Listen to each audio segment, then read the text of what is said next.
비상계엄의 밤, 국회로 달려오던 후속 부대를 멈춰 세운 현장 지휘관도 있었습니다.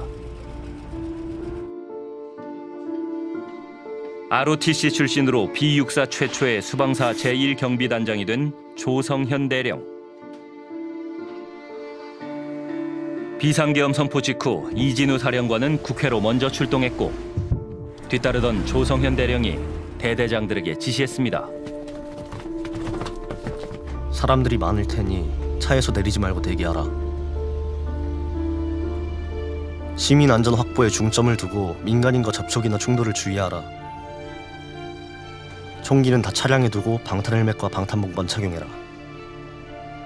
조 대령이 국회 앞에 도착한 직후 이진우 수방사령관이 대통령의 명령을 하달했습니다. 국회 본청 내부로 진입하여 국회의원들을 외부로 끌어내라. 조성현 대령은 국회 주변 상황을 살피며 고민하다 사령관에게 연락했습니다. 단독으로 할 수 있는 작전이 아닙니다.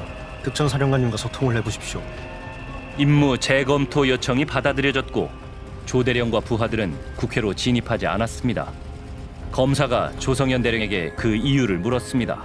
왜 수방사령관의 국회의원을 끌어내라는 지시를 곧바로 이행하지 않았나요? 그것은 제가 법은 모르지만 하면 안 될 것 같은 생각이 분명히 들었습니다. 법을 몰랐던 대령도 거부했던 명령.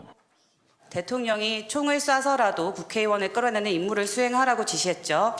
답변 드리기 제한됩니다.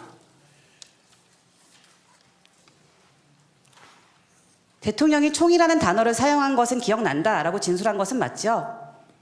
그 부분도 답변 드리기 제한됩니다. 이런 얘기들이 마치 어떤 호수 위에 떠 있는 달 그림자 같은 거를 쫓아가는. 전체적으로 재판정에서의 느낌은 불쾌함이었어요.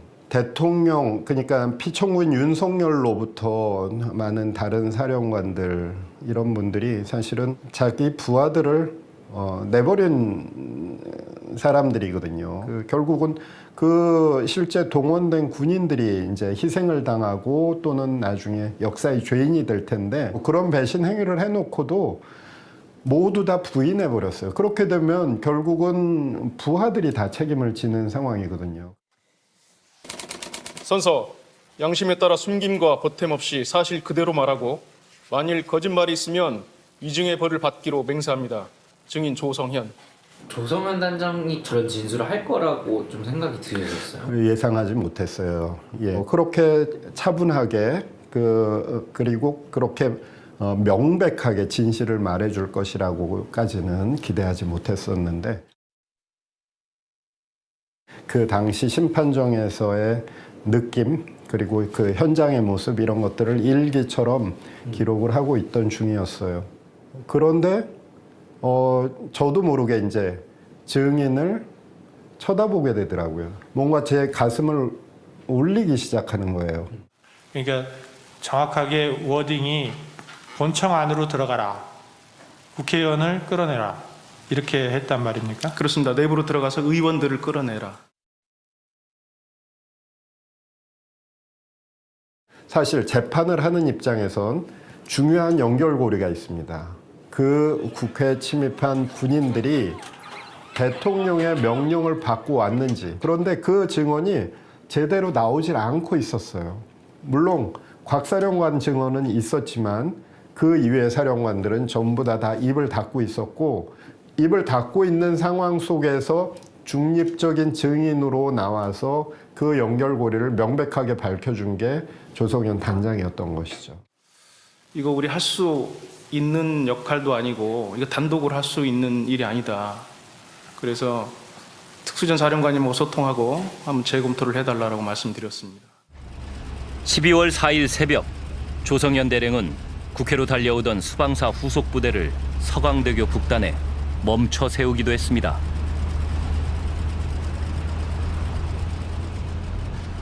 그렇게 지시한 이유는 뭔가요? 상황이 이례적이었고 그 임무가 목적이 불분명하다고 저는 생각했습니다. 일단은 후속 부대에 대해서는 오지 않는 게 좋겠다라고 판단하고 그리고 좀 더 저에게는 고민이 필요했던 시간입니다.